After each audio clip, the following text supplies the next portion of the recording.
Watch out that no one deceives you. For many will come in my name, claiming, I am the Messiah, and will deceive many. You will hear of wars and rumors of wars. But see to it that you are not alarmed. Such things must happen. But the end is still to come. Nation will rise against nation, and kingdom against kingdom. There will be famines and earthquakes in various places. All these are the beginning of birth pains.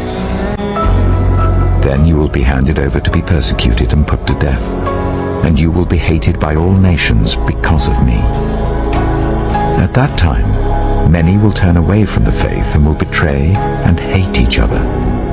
And many false prophets will appear and deceive many people. Because of the increase of wickedness, the love of most will grow cold. But the one who stands firm to the end will be saved. And this gospel of the kingdom will be preached in the whole world as a testimony to all nations. And then the end will come. So when you see standing in the holy place the abomination that causes desolation, spoken of through the prophet Daniel, let the reader understand. Then let those who are in Judea flee to the mountains.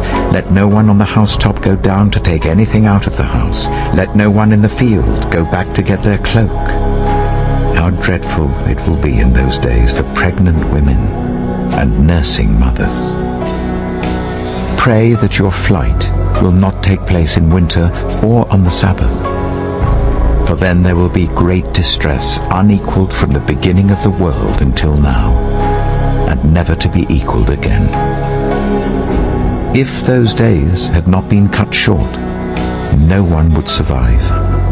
But for the sake of the elect, those days will be shortened.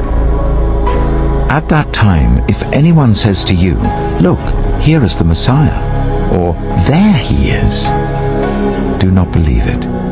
For false messiahs and false prophets will appear and perform great signs and wonders to deceive, if possible, even the elect.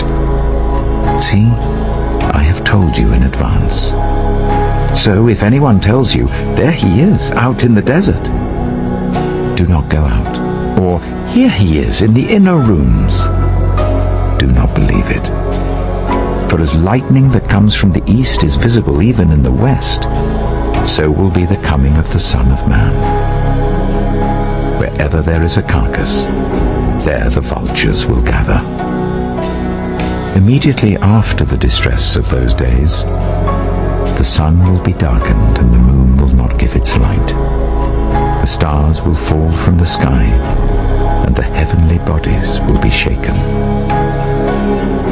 Then will appear the sign of the Son of Man in heaven.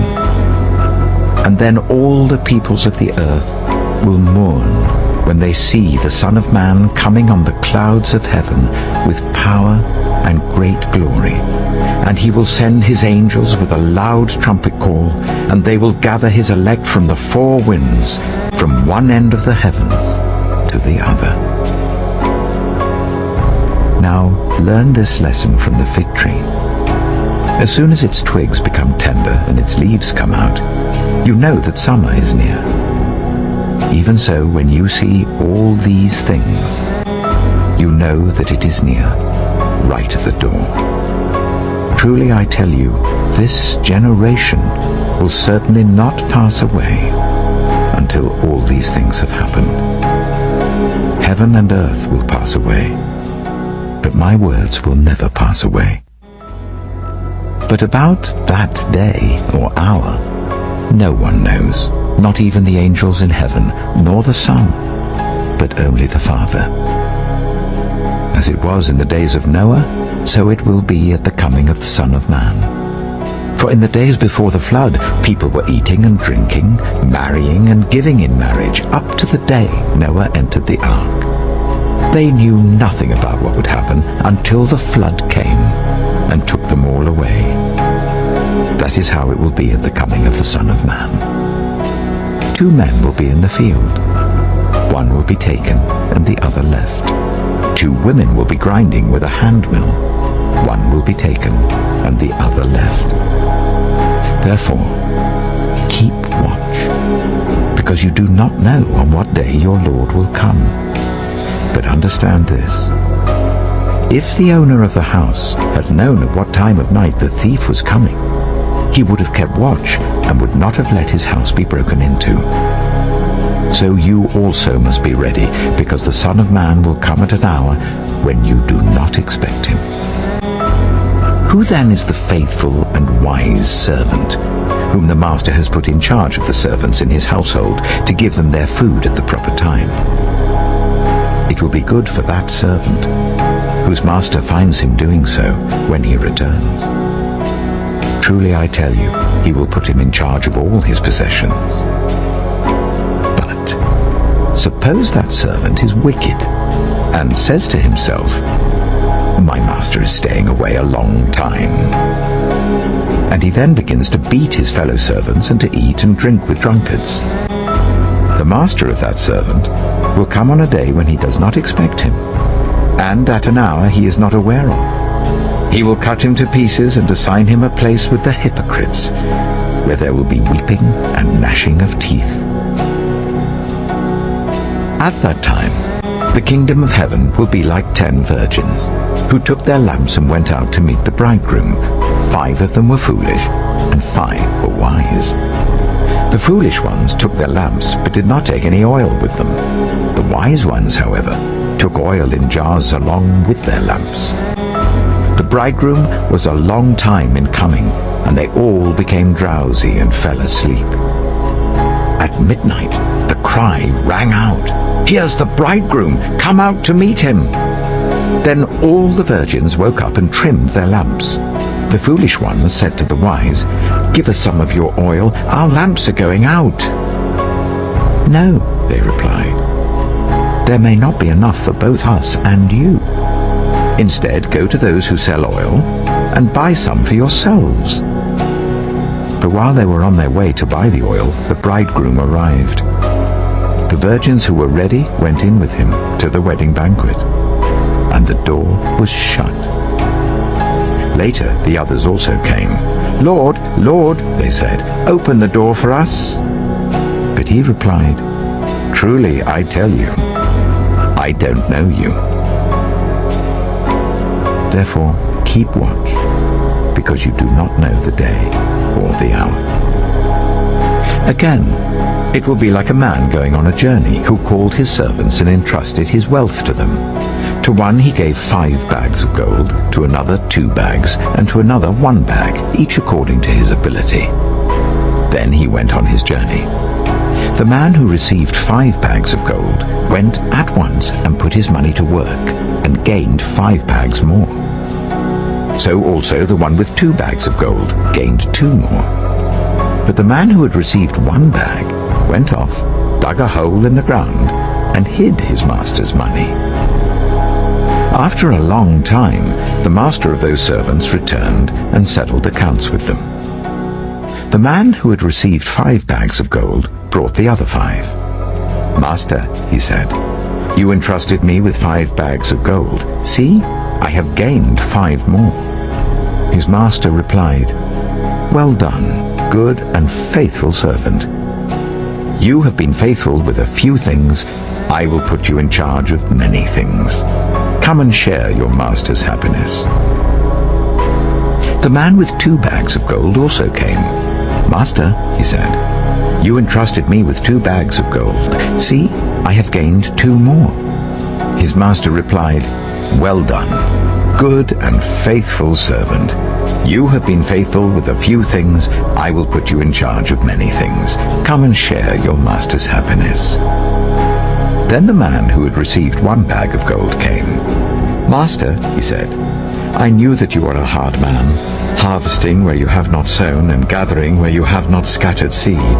So I was afraid and went out and hid your gold in the ground. See, here is what belongs to you." His master replied, "You wicked, lazy servant.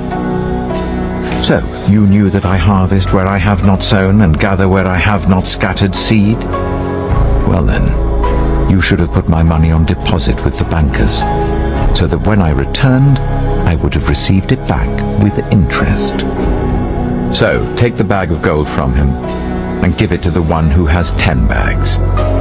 For whoever has will be given more, and they will have an abundance. Whoever does not have, even what they have, will be taken from them. And throw that worthless servant outside into the darkness, where there will be weeping and gnashing of teeth.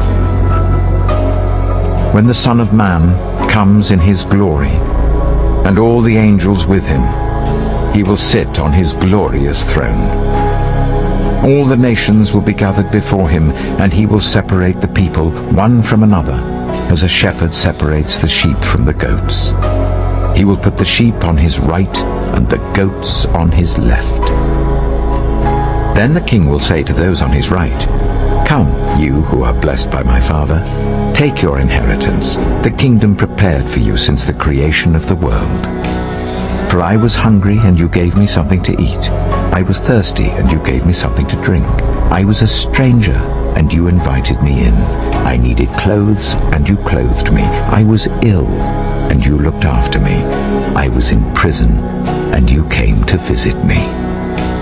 Then the righteous will answer him, "Lord, when did we see you hungry and feed you, or thirsty and give you something to drink? When did we see you a stranger and invite you in, or needing clothes and clothe you? When did we see you ill or in prison and go to visit you?"